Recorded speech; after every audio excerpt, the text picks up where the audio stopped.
दे दो बस।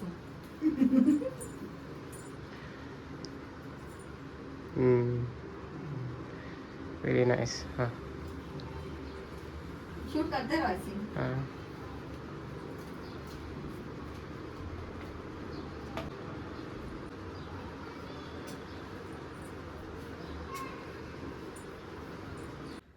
ओम नमो भगवते वासुदेवाय। हेलो ऑल, वेलकम और welcome back to my channel Shweta Shashi insights. So आज ये कोई नॉलेज व्लॉग नहीं होने वाला है। मुझे कुछ दिखाना था, मेरे ऑडियंस से शेयर करना था। तो आज मेरे घर में एक भगवान आए हैं। मैं आपको दिखाना चाहती हूँ कि वो कौन से भगवान हैं और कब आए थे और मतलब कैसा रूप है उनका। और आई थिंक आप में से कुछ लोगों ने तो देखा ही होगा ऑलरेडी, कुछ लोग गए भी होंगे उनके दर्शन करने के लिए। मेरे दर्शन तो अभी तक अधूरे हैं, बट आई एम हैप्पी कि मेरे घर में आज स्वामी आए। और आप देखिए कि आपको कैसा लग रहा है उनको देख के। मैं चाहती हूँ कि आप लोग भी ब्लेसिंग्स ले। और मैं दिखाती हूँ आपको, let me show. So this is lord Padmanabha Swamy and देखिए इनका कैसा है अवतार। और ये शेषनाग पे विराजमान है। एंड ये मेरे आराध्य है सबसे पहले तो मैं आज बहुत खुश हूँ क्योंकि मुझे ये मेरे एक भाई ने गिफ्ट किया है मुझे ये। और बहुत बहुत टाइम से मैं रुकी थी ये गिफ्ट के लिए कि ये कब आएंगे घर में, कब आएंगे। और फाइनली ये मुझे मिला आज के दिन। और आज एकादशी भी है, so it was a very pleasant moment. और बहुत अच्छे दिन आए स्वामी मेरे घर में। तो आई थिंक उनका ही कुछ प्लान होगा कि इसी दिन मुझे जाना है घर में एंड ऑल। तो मुझे विष्णु भगवान बहुत प्रिय है। और मैं आपको इनके बारे में कुछ बताना चाहती हूँ जिन भी लोगों को नहीं पता है। एंड इनका नाम है पद्मनाभ स्वामी। और ये पद्मनाभ स्वामी जो है ये त्रिवेंद्रम में इनका एक मंदिर है। और त्रिवेंद्रम मतलब त्रिभुवनंतपुरम में इनका मंदिर है एक, केरला में जो कि है। And it is world's richest temple.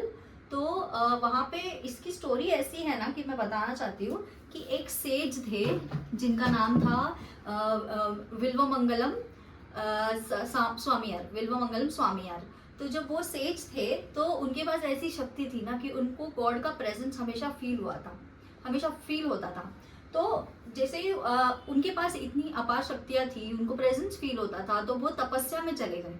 और जब वो तपस्या में चले गए तो उनको जो है विष्णु भगवान आए उनसे मिलने के लिए, एक बालक के रूप में, एक छोटे से बाल रूप में विष्णु भगवान उनसे मिलने के लिए आए। तो उन्होंने फटाफट से गेज कर लिया कि ये तो भगवान ही है, ये तो विष्णु भगवान ही है। और तो भगवान ने उनको बताया कि हाँ मैं विष्णु हूँ, लेकिन मैं तेरे साथ तब तक रहूंगा जब तक तू मुझे स्कोल्ड नहीं करता। स्कोल्ड नहीं करता मतलब जब तक तू मुझे ह्यूमिलेट नहीं करता या मुझसे बुरा व्यवहार नहीं करता, मैं तब तक तेरे साथ हमेशा रहूंगा। तो उनको एज अ ब्लेसिंग वो मिला था विष्णु भगवान का साथ। बट होता ये है उसके बाद कि एक दिन जब सेज पूजा करते हैं, मतलब और पूजा पाठ करते टाइम है ना, जो विष्णु भगवान होते हैं जो कि बालक रूप में, छोटे से बाल रूप में होते हैं, वो क्या करते हैं शालिग्राम को अपने मुंह में ले लेते हैं और हंसते रहते हैं। तो ये देख के वो जो सेज है वो बहुत क्रोधित हो जाते हैं और वो बोलते हैं कि क्यों ऐसा किया इसने, और बहुत गुस्सा करते हैं वो उनके ऊपर। तो विष्णु भगवान को जो है वो ये बात अच्छी नहीं लगती है, तो वो गुस्सा होके वो चले जाते हैं फॉरेस्ट में। अब वो कौन से फॉरेस्ट में जाते हैं, वो जो फॉरेस्ट है वो फॉरेस्ट का नाम है अनंतन काडू। ये फॉरेस्ट में वो चले जाते हैं। तो जब वहां पे वो चले जाते हैं तो वो उनको बोलते हैं, जो ऋषि होते हैं उनको वो बोलते हैं कि आप मुझे फॉलो कीजिए, मैं जहाँ पे जा रहा हूँ आप मुझे फॉलो कीजिए। तो वो बिना कुछ खाए पिए कितने ही टाइम तक उनको फॉलो करते रहते हैं, कितने ही दिनों तक, वर्षों तक।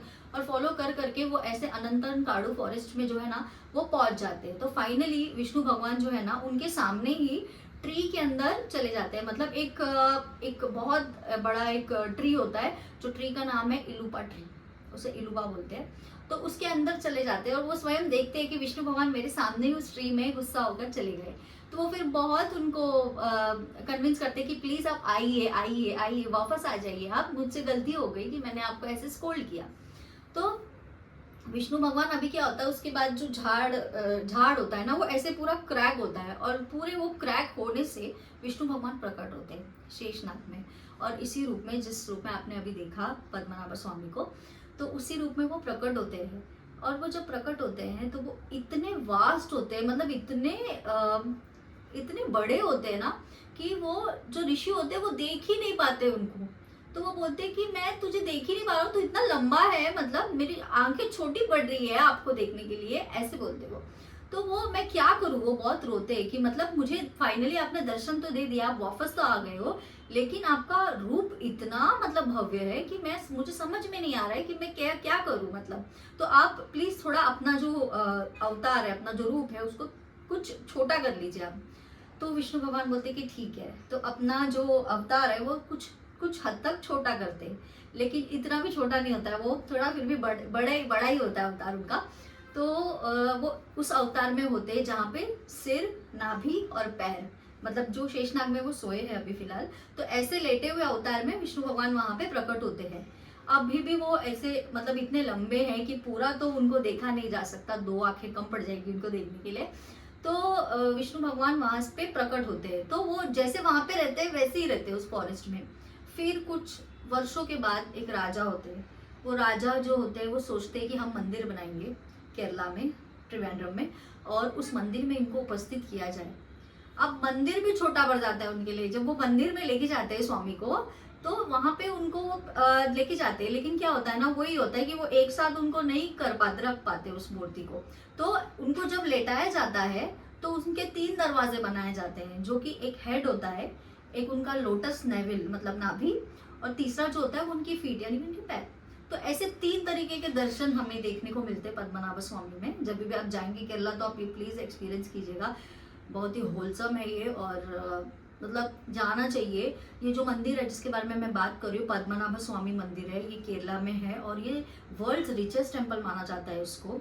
और ये भी कहा जाता है कि इसके 7 तहखाने थे, जिसमें से 6 तहखाने ओपन हो चुके हैं, जिसमें करोड़ों लाखों का सोना, इनफैक्ट डायमंड्स और ये सब किया गया है, लिया गया है वहां से। लेकिन जो 7वां दरवाजा है ना, वो अभी तक कोई भी ओपन नहीं कर पाया है, बिकॉज उसकी स्टोरी भी ऐसी है कि 7वें दरवाजे में ना कोबरा है, स्नेक कोबराज है, और उसको खोलने के लिए, अब उसमें कोई ताला नहीं है, उसमें कोई छेद नहीं है, लेकिन उसको खोलने की भी एक प्रक्रिया है। मतलब उसको खोलने के लिए भी आपको गरुड़ तंत्र जो होता है, गरुड़ मंत्र जो होता है, उसको आपको उपचार करना पड़ेगा, और उसकी मदद से ही आप उसको ओपन कर सकते हो। लेकिन अगर आपने गलत मंत्र बोला तो आप उसी वक्त आपकी मृत्यु हो जाएगी। तो ये जो दरवाजा एक तरीके का कर्स्ड भी है, ऐसा कहा जाता है। तो इसके पीछे भी बहुत हिडन मिस्ट्रीज है और सीक्रेट्स है, जो मैं अभी भी कोशिश कर रही हूँ कि कुछ रिसर्च करूँ इसके बारे में। बट ये है कि जो जितना खजाना है वो मतलब इट इज़ ट्रेमेंडस, हम लोग अंदाज़ा भी नहीं लगा सकते। और शायद में भी इसलिए भगवान भी नहीं चाहते कि इंसान जो है ना उस जगह को, मतलब उस दरवाजे के पीछे के राज को देखे। तो ये कुछ बताना चाहती थी मैं। मेरा मन है जाने का, मतलब मैं बहुत टाइम से कोशिश कर रही हूँ कि मैं भी इस मंदिर में जाऊँ, जस्ट बिकॉज मैं तिरुपति गई, मैं यहाँ पे भी जाऊँ, मतलब मुझे कॉलिंग आती है विष्णु भगवान से। तो मुझे भी ऐसी फीलिंग है कि मैं वहाँ पे जाऊँ। मेरे जो ब्रदर्स जिन्होंने मुझे गिफ्ट दिया है, सबसे पहले तो thank you so much Kaustubh for this gift, मुझे बेहद पसंद आया है, ये मेरे दिल के बहुत करीब है। और आप भी जानते हो, मतलब मेरा दिन भी नारायण से शुरू होता है और अंत भी नारायण से होता है। So thank you so much for this, मतलब मैं कभी नहीं भूलूंगी ये गिफ्ट को जो आपने मुझे दिया है। और कौस्तुभ जा चुके हैं, एक बार जाके आ चुके हैं पद्मनाभ स्वामी, और मेरी भी एक बार यही इच्छा है कि मैं भी जाऊँ, स्वयं उनसे मतलब मिलूँ। अब कौन से दरवाजे से दर्शन होंगे ये तो मुझे पता नहीं, मतलब फीट मिल सकता है, हेड मिल सकता है, नेवल मिल सकता है, मुझे नहीं पता। बट एक बार मेरी यही इच्छा है कि मैं भी एक बार जाके आऊँ, दर्शन करके आऊँ। और क्योंकि केरला भी एक बहुत सुंदर जगह है, और उस जगह में उन्होंने अपना मंदिर, वहाँ पे पद्मनाभ स्वामी है, तो उनको देखने का एक अलग ही एक्सपीरियंस होगा। मतलब मैंने रील्स वगैरह में तो देखे इंस्टाग्राम में, बट रियल लाइफ तो एक्सपीरियंस तो वो अलग ही होता है मतलब। और उसके लिए भी नसीब चाहिए, एज वी ऑल नो, दर्शन पाने के लिए। तो मेरी तो ये विष्णु भगवान से यही प्रार्थना है कि आप मेरे घर में तो आए हो, लेकिन आप प्लीज़ प्लीज़ प्लीज़ मुझे मंदिर में भी बुलाओ। मुझे आपसे मिलने की इच्छा है, मैं बहुत एक्साइटेड हूँ, और मैं चाहती हूँ कि मैं एक बार मरने से पहले आपके दर्शन ज़रूर करूँ प्रभु। कुछ मेरे ही पुण्य होंगे अच्छे, जो मुझे इस जन्म में मतलब आप मिले हो एज माय आराध्य। और इतना पता नहीं क्यों मुझे विष्णु के प्रति इतना खिंचाव है, मतलब मैं एक्चुअली थी शिव भक्त, और शिव भक्ति करते करते मुझे पता नहीं क्यों विष्णु भगवान के थ्रू इतनी अट्रैक्शन हो गई। और ये हमारे घर के भी स्वामी है विष्णु भगवान, तो मतलब इट इज ऑल कमिंग, ये इनबिल्ट था, बट ये जो होता है ना स्पिरिचुअल अवेकनिंग, ये बहुत लेटर ऑन पार्ट में हुआ लाइफ में। तो शायद हमेशा से वो मेरे साथ ही थे, शायद मैं ही कभी उनको पहचान नहीं पाई। तो पता नहीं, मतलब अभी होता है ना कि ऐसा भी कहा जाता है कि शिव जी ही आपको जो है ना डायरेक्शन देते हैं कि आप इस वक्त आपका कृष्ण की तरफ जाना जरूरी है, या इस वक्त आपका देवी की तरफ जाना जरूरी है, या इस वक्त आपकी उस डिवाइन के पास जाना जरूरी है जिसकी आपको आवश्यकता है। तो मे भी ऐसा हो सकता है कि ये टाइम जो है मेरा मुझे विष्णु की तरफ बुला रहा है, तो मैं उनकी तरफ अट्रैक्ट हो रही हूँ। मतलब आई एम गिविंग रीजंस, क्योंकि ऐसे बहुत लोगों को क्वेश्चंस होते हैं कि क्यों यार मुझे, मतलब मैं तो शिव भक्त हूँ, मैं कृष्ण की तरफ क्यों जा रहा हूँ, मैं या तो मैं कृष्ण भक्त हूँ, मैं शिव की तरफ क्यों अट्रैक्ट हो रहा हूँ। तो it's actually because Shiva himself is asking you, and at this point of time आपको खुद चाहिए कि आप वहाँ पे जाओ, आपकी कॉलिंग वहाँ से आ रही है। तो मे बी ये भी हो सकता है। तो आई थिंक आज मैं बहुत ग्रेटफुल हूँ। आज मेरी सच्ची में एकादशी थी, तो मैं बहुत ब्लेस्ड हूँ कि स्वामी मेरे घर आए, स्वयं आए मेरे लिए। तो मुझे बहुत अच्छा लगा, भले वो किसी के थ्रू आए, बट आना था मेरे पास, आ गए। और जब मैं चाह रही थी तब नहीं आए वो, तो आई थिंक उनका ही कुछ प्लान होगा इसके लिए भी।